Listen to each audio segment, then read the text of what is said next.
हरिराम व्यास। एक दिन आप अपने ठाकुर जी की सेवा कर रहे थे और सेवा करते करते ठाकुर जी को पाग बांध रहे थे। कोई बढ़िया सेठ रेशमी कपड़ा देख करके गया, बोले पाग पहनाना जुगल किशोर जी को। तो श्री हरिराम व्यास जी पाग धरा रहे थे और पाग धराते धराते जैसे पाग पहनाए तो पाग कहीं से उधर जाए, कहीं से ढीली पड़ जाए, फिर खुल जाए, बाकी का श्रृंगार धराने जाए तो पाग नीचे गिर जाए।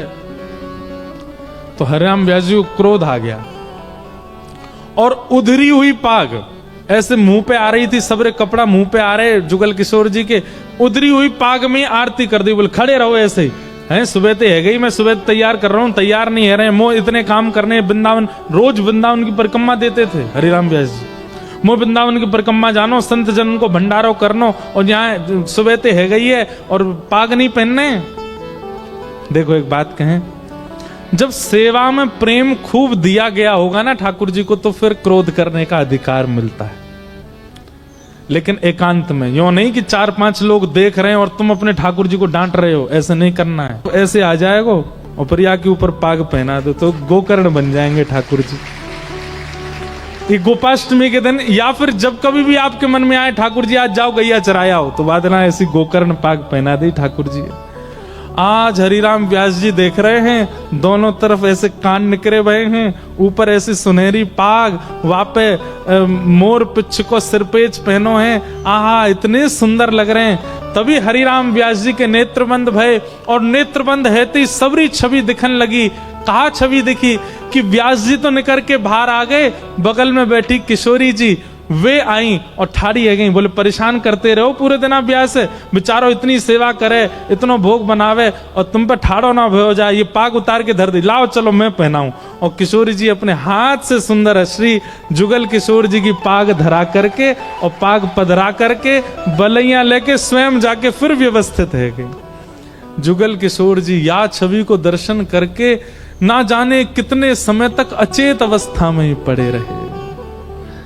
और किशोरी जी से फिर जुगल हरिराम व्यास जी ने एक भाव कहा, किशोरी तेरे चरणन की रज पाऊं सबने सुना, पर ये पद सबने नहीं सुना होगा। श्री हरिराम व्यास जी का,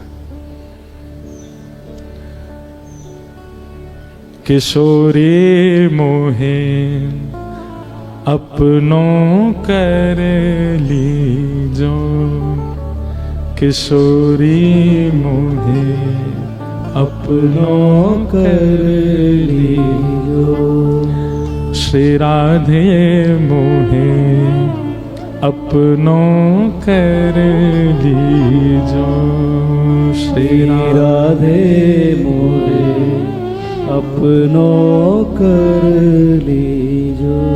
और आपको है कि मैं चाहूं कहा, आपसे और कछु ना चाहूं, केवल एक वस्तु कहा, और दिए कछु भावत नाही, और दिए कछु भावत नाही, और दिए कछु भावत नाही, और दिए कछु भावत नाही, श्री वृंदारज दीजय, श्री वृंदारज दीजय, वृंदावन रज दीजय, वृंदावन रज दीजय, किशोरी अपनों कर लीजे, किशोरी मोहे अपनों कर लीजे। और खग मृग पशु पंछिया के, पंछिया मर के, खग मृग पशु पंछी यावन के, मृग पशु पंछी आके, चरण शरण रख ली शरण शरण कर लीजिए। किशोरी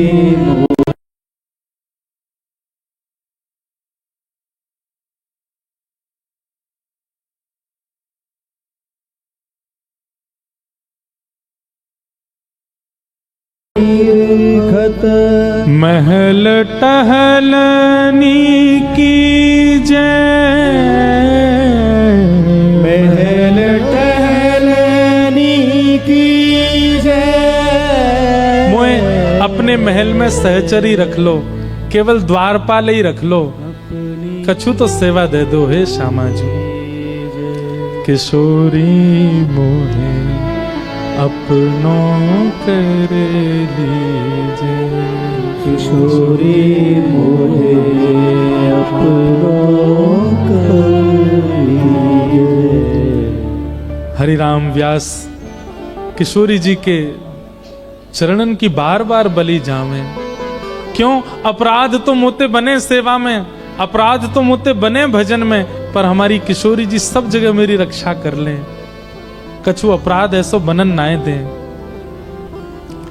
एक दिन की घटना, श्री हरिराम व्यास जी अपने जुगल किशोर जी का श्रृंगार कर रहे थे और तभी कोई सेवक, तभी कोई दर्शनार्थी सुंदर स्वर्ण की वंशी देके गयो।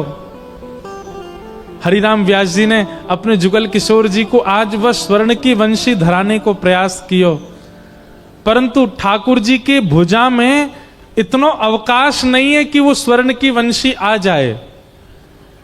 थोड़ी सी नेक हल्की सी बड़ी पड़ रही वंशी, तो व्यास जी ने वंशी को हाथ में थोड़ा जोर लगा के प्रवेश कराने को प्रयास कियो।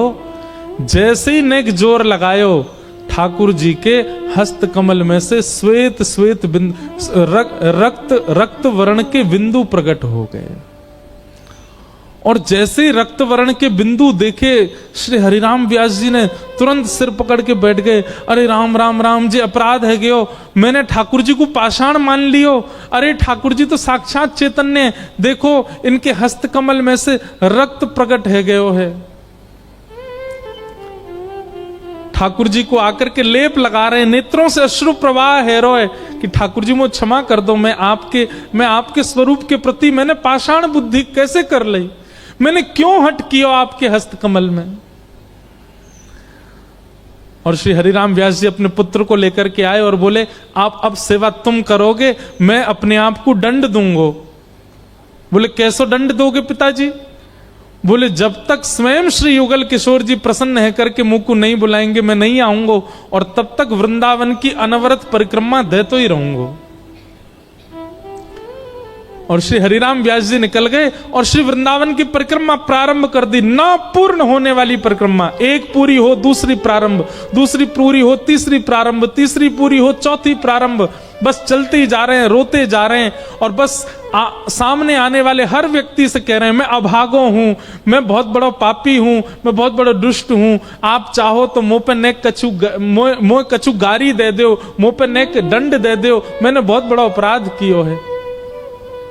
रोते रोते पूरे ब्रजमंडल की, पूरे वृंदावन की सेवा कर रहे हैं। वृंदावन की परिक्रमा मार्ग हरिराम व्यास जी के नेत्रों के अश्रुओं से संचित हो गया।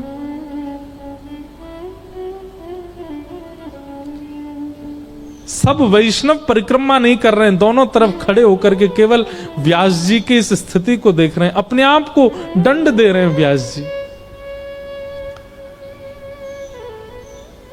शाम का समय, हर क्षण, हर परिक्रमा के प्रारंभ में व्यास जी के मन में आता है अपराध बना मुझसे, तभी तो क्षमा नहीं किया अभी तक।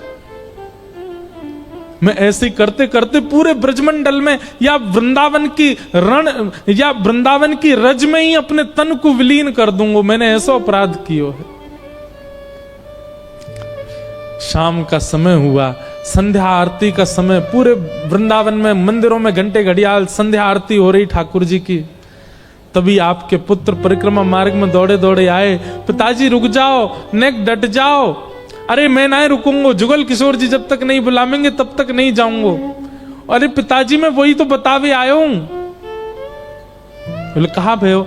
बोले जो वंशी आप सुबह धरा रहे और ठाकुर जी के हस्त कमल में नहीं आए रही और आपने हठपूर्वक कियो तो ऐसो ऐसो कछु भाव भयो, अब वही वंशी ठाकुर जी के हस्त कमल में ऐसी सहजता से आ रही है मानो श्री ठाकुर जी ने अपने हाथ बड़े करके वह वंशी को स्वीकार कर लियो है। वो वंशी स्वीकार करके आपको आमंत्रित कर रहे हैं, बुला रहे हैं। हरिराम व्यास जी जैसे ही गए, श्री जुगल किशोर जी मंद मंद मुस्कारे और श्री व्यास जी ने ऊपर चढ़ के जैसी वंशी बाहर निकाल के देखी तो कहा पायो अब वंशी छोटी पड़ गई है, हाथ को जो अवकाश है वो बड़ा होगा। ठाकुर जी ने अपने हाथ चौड़ा लिए, हरिराम व्यास जी की वंशी धारण कर ले। ऐसे श्री व्यास जी की कृपा, व्यास जी पर अनुग्रह श्री जुगल किशोर जी ने किया। एक दिन की घटना, श्री हरिराम व्यास जी संतों की शीत प्रसादी पाते थे।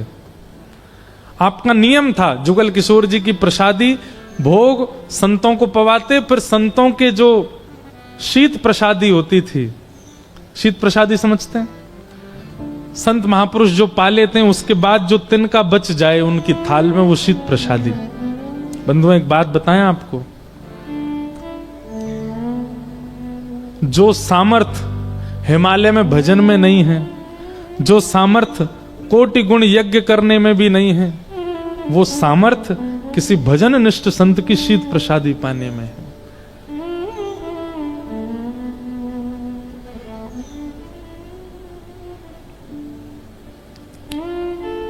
शीत प्रसादी की बड़ी महिमा है। सो हरिराम व्यास जी नित्य शीत प्रसादी पाते थे। जुगल किशोर जी का भोग लगता, भोग लगने के बाद जब सब संत पा लेते, उनकी पत्तल जहां पधराई जाती वहीं खड़े रहते और कहते पत्तल मेरे हाथ में दो, और वहां में तो सामग्री एक जगह इकट्ठी करते, फिर पत्तल को पधराते, एक तिनका भी नहीं छोड़ते उसमें। और वही शीत प्रसादी एकांत में बैठ करके, एक कुंज में बैठ करके श्री हरिराम व्यास जी पाते। जुगल किशोर जी को प्रसाद और फिर संतन के शीत प्रसाद। जुगल किशोर जी को प्रसाद संतन ने पाया और संतन को प्रसाद हरिराम व्यास ने पाया, ऐसे पाते थे। ऐसे ही नहीं श्री प्रियालाल जी कृपा करते हैं, बहुत प्रदान करना पड़ता है भक्ति मार्ग में। तो एक दिन हरिराम व्यास जी की एक संत ने परीक्षा ली। और कैसी परीक्षा? राजभोग का समय, श्री जुगल किशोर जी की थाली जा रही थी भोग लगने के लिए, तभी एक संत आए और संत आकर के बैठ गए और हरिराम व्यास जी से बोले हमको भूख लगी, जल्दी प्रसाद पवाओ। हरिराम व्यास जी बोले नहीं, रुक जाओ, जुगल किशोर जी को भोग लग रहा है, भोग के बाद जो प्रसादी होगी वो पा ली हूं। संत तो क्रोधित हो गए, बोले कि हमें तो अब ही पानो है, हम इतनी प्रतीक्षा नहीं करेंगे कि ठाकुर जी पामे वाके बाद हम पामेंगे, नहीं, हमको तो अभी पाना है, हम तब से भूखे प्यासे आए हैं, व्याकुल चित्त हमारा, अभी लाके दो।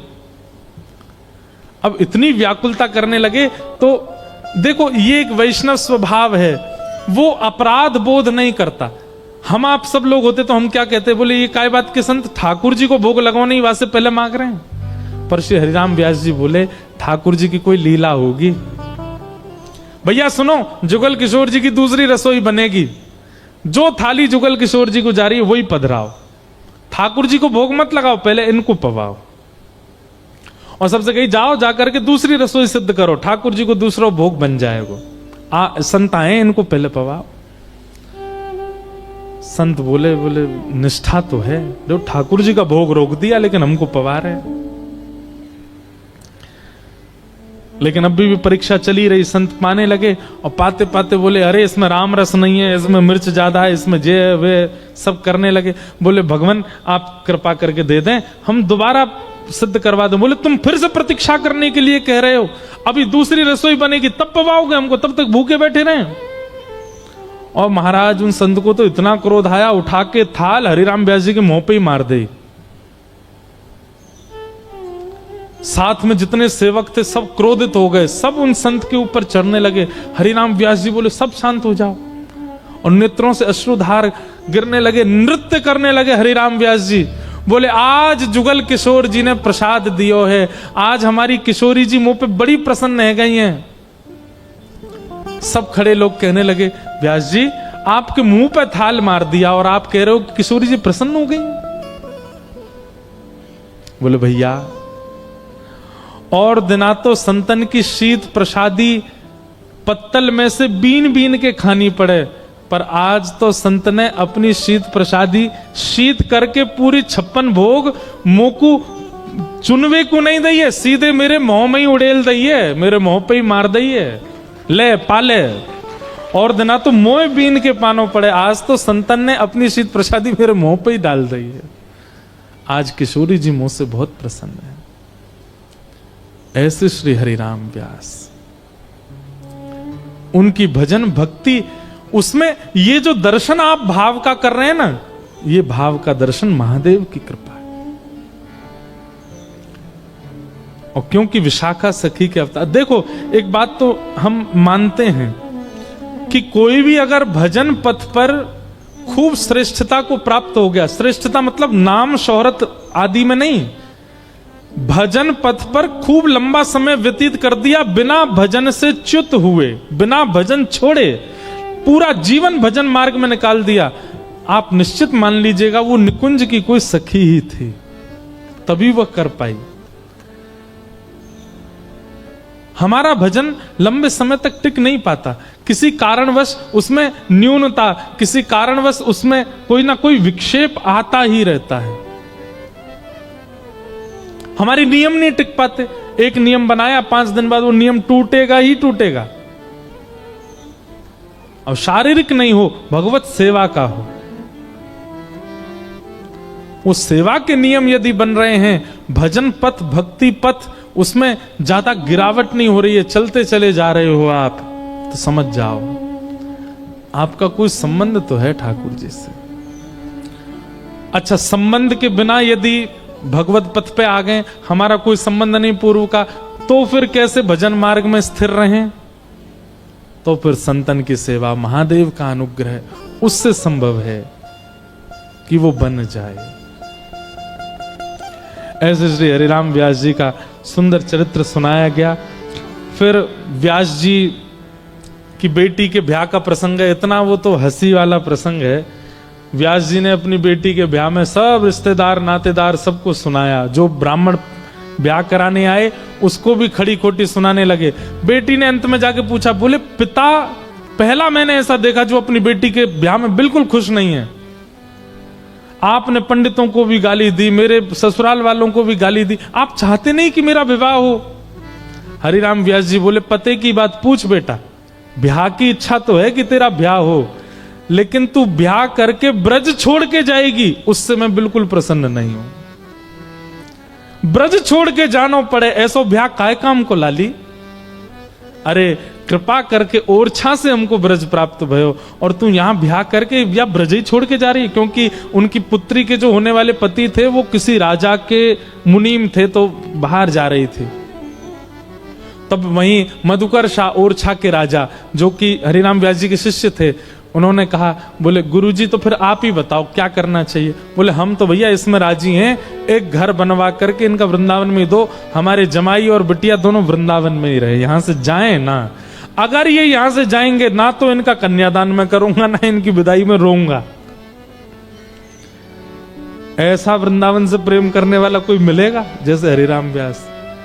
नहीं तो बेटी के विवाह में कौन पिता उत्साहित नहीं होता। एक पद भी गाया हरिराम व्यास जी ने, हरि भगतन ते समधी प्यारे। एक घटना हुई थी कि जब इनकी बेटी का ब्याह था तो इनकी पत्नी और इनके बच्चों ने खूब सुंदर एक दावत रखी। तो हरिराम व्यास जी एक शर्त पर राजी हुए थे ब्याह के लिए। बोले क्या? बोले भैया ब्रज 84 कोस में जितने संत हैं सब आएंगे, सबकी दावत करवानी पड़ेगी तो ही ब्याह मंजूर है। कोई नहीं पूछा कि बेटा क्या करता है, होने वाले दामाद का घर कहां है, कितना कमाते, नहीं, इन सब से कोई राजी नहीं। एक ही इच्छा है बिटिया का ब्याह हो, उसमें इतने हलवाई लगेंगे, उनसे कह के 56 भोग बनवाने और ब्रज के सब संतों को प्रसाद पवाना है। तो जिन घरों में ज्यादा ही संत सेवा आदि होती रहती, वहां के बच्चों में फिर श्रद्धा थोड़ी कभी कभी, हमेशा नहीं, कभी कभी ऐसी होती है। हमारे यहाँ तो संत रोज ही आते रहते हैं। तो हरिराम व्यास जी के बालक बोले, अब यहाँ पे भी संतों की प्रसादी वही प्रधानता, एक काम करो, पहले पूड़ियां और सब्जियां सब बनवा के अलग धर दो संतों की, और ये बारात आई है, इसका भंडारा शुरू कर दो। हरिराम व्यास जी आए, जुगल किशोर जी को शयन करा के आकर के देखा तो संतों की प्रसादी हुई नहीं और सब बारात पाने लगी। तो व्यास जी ने अपने पुत्र से कहा, ए भाई, संतों ने अभी पाया नहीं, बारात क्यों पा रही? बोले नहीं, संतों की प्रसादी हमने अलग धरवा दी है वहां कमरे में, जब संत आ जाएंगे तो वो लोग पालेंगे। बोले अच्छा, प्रतीक्षा नहीं करोगे संतों की? तो हरिराम व्यास जी बीच बारात जहां पा रही है, उसको क्या बोलते हैं जहां बारात बैठ के भोजन करती है, क्या बोलते हैं? जनवास। जनवास के बीच में बैठ गए और बीच में बैठ के ये पद गा रहे थे। कौन सा? हरि भक्तन ते समधि प्यारे। बोले हरि भक्त प्यारे नहीं है, उनसे ज्यादा प्यारे समधि हैं। आए संत दूर बैठारे, फोरत कान हमारे। हाँ, संत तो मृदंग लेके आएंगे, मंजीरा लेके आएंगे, उनके भजन कीर्तन से कानों में दर्द होता है, इसलिए दूर बैठा देते हैं संतों को। और समधियों के लिए जनवासा बनाया, क्या सुंदर व्यवस्था करी है, क्या बढ़िया बढ़िया पकवान बनने। दूर देश ते सारे आए, ते घर में बैठारे। सारे सरे जाए, इनको तो घर में बैठा रहे हैं। और उत्तम पालिका सोर सुपेती, भोजन विविध समारे। भक्तन दीजे चून चननी को, इनको सिलवट न्यारे। व्यास दास ऐसे विमुखन जम, गन सदा कढ़ेरत हारे। अपने परिवार को ही सुना रहे हैं। इतने में ही वो पंडित जी आए जो ब्याह पढ़ाने आए थे। बोले व्यास जी, हम भी ओरछा के ब्राह्मण देवता हैं। हरिराम व्यास जी ने उन पे भी पद लिख दिया, वे मरे जो मेरे घर ब्याह पढ़ाए। जो आवे सामने सबको व्यास जी सुनाते ही जा रहे, सब लोग हाथ छोड़ के तर कांपे। अंत में आकर के पुत्र ने कहा, पिताजी कैसे राजी हो गए आप? बोले नई रसोई बनवाओ, चाहे खर्चा दुगुना हो, जमीन बेचनी पड़े, पहले 84 कोस के संत पाएंगे, उसके बाद बारात आवेगी। बारात वापस जनवासे से बाहर जाके खड़ी, वही दुल्हा दोबारा घोड़ी पे बैठ गया। पहले संत आए, सबने आके प्रसाद पायो, वाके बाद बारात को स्वागत। ऐसे संत सेवी ब्रजनिष्ठ श्री हरिराम व्यास जी महाराज। ऐसे श्री हरिराम व्यास। और भी कई इनके पद हैं जिनमें गालियां खूब हैं। एक बार क्या हुआ कि संत बैठे थे, तो संतों ने प्रेमवश हरिराम व्यास जी को भी पंगत में बैठा लिया। तो इनकी पत्नी दूध मलाई परोस रही थी। तो हरिराम व्यास जी देख रहे थे ये मलाई कितनी परोसेगी। तो हरिराम व्यास जी ने क्या देखा, सब संतों की दोना में चम्मच से मलाई रोक लेती है, केवल दूध दे रही है, मलाई रोक ले रही है। और जैसे हरिराम व्यास जी का दोना आया, सबरी मलाई व्यास जी पर धर दी। हरिराम व्यास जी ने इस पर भी पद बना के गा दियो। बोले खसम को मलाई और इन संतन को कोरो कोरो दूध दे रही है। तू नरक में जावेगी तो यम खींच के ले जाएंगे, तू ऐसी होगी वैसी होगी। कान पकड़ लिए। बोले क्या करें? बोले दूसरा दूध ओटा मलाई लेके संतन ने पवा। संतन की सेवा में, ब्रज की सेवा में इतनी सी भी चूक व्यास जी को स्वीकार नहीं है।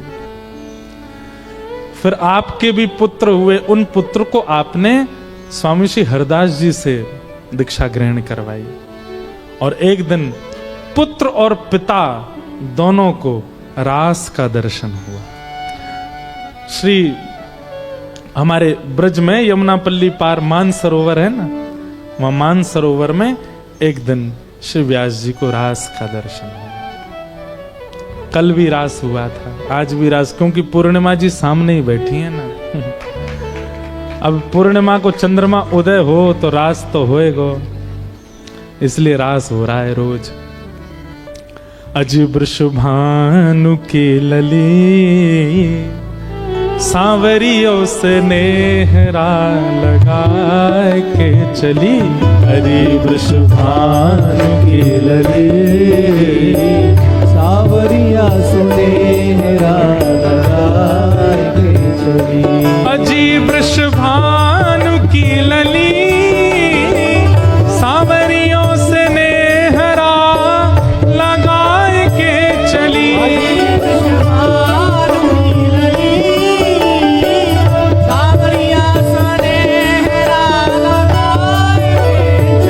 बहुत सुंदर हमारे ब्रज का भाव है, सब लोग प्रेम से गाना मेरे साथ। अजी वृषभानु के लले सांवरियों से नेहरा लगा के चली। हरि वृषभानु की लली सावरिया सुनेहरा लगा के चली। अयो रे अहीर के तू। रुको, एफ करो इसको, हम मैंने नीचो पढ़ रहा है। रुको अभी गाऊं ढंग से। अयो रे अहीर के तू हमरी गली। अयो रे अहीर के तू हमरी गली। अयो रे अहीर के तू हमरी गली। अयो रे अहीर के तू हमरी गली। चंदन छिड़कूं लाला तेरी पगड़ी। हाँ चंदन छिड़कूं लाला तेरी पगड़ी। अरे हाँ चंदन छिड़कूं लाला तेरी पगड़ी। हाँ चंदन छिड़कूं लाला तेरी पगड़ी। अजी वृषभानु की लली सांवरियों से नेहरा लगा के चली। हरि वृषभानु की लली सावरिया सुनेहरा लगा के चली। अजी वृषभानु की लली सांवरियों से नेहरा लगा के चली। हरि वृषभानु की लली सावरिया सुनेहरा लगा के चली। ये संवादात्मक पद है। किशोरी जी कह रही हैं, अरे लाला तेने मुंह पर रंग डारो। अयो रे अहीर के तू हमरी गली चंदन छिड़कूं लाला तेरी पगड़ी। नेक्स्ट सी किशोरी ठाकुर जी को कह रही हैं कि तुम हमारे बरसाने आई हो तो बताऊंगी तुम्हें। ठाकुर जी सब सखान से कह रहे हैं। देखिए रे नेक्स्ट सी किशोरी जी हमको धमकी देके जा रही हैं। हाँ नैनो नैनो कजरा मुख भरो पान। नैनो नैनो कजरा मुख भरो पान। नैनो नैनो कजरा मुख भरो पान। नैनो नैनो कजरा मुख भरो पान। पाली सी उमरिया राधे बड़ो ही गुमान। पाली सी उमरिया राधे बड़ो ही गुमान। अरे हाँ बाली सी उमरिया राधे बड़ो ही वृषभानु की लली सांवरियों से नेहरा लगा के